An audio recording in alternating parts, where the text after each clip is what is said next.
Are you tired of only having one boring yellow star in Gmail? Learn how to enable custom stars in under 2 minutes.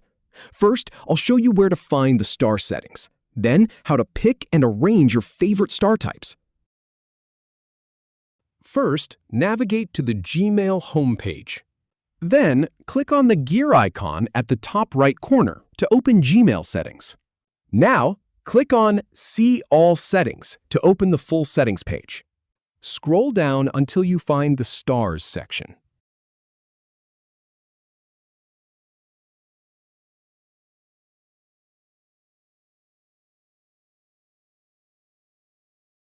Drag your preferred stars from the Not in Use list to the In Use list. Then arrange them in the order you want them to appear when cycling through stars.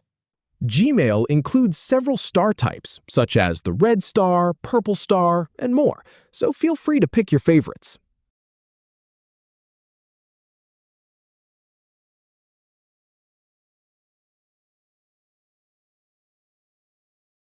Once you're done, click on Save Changes to apply your new star setup.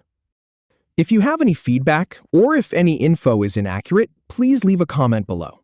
We'll do our best to answer or redo the video if needed. Thanks for watching.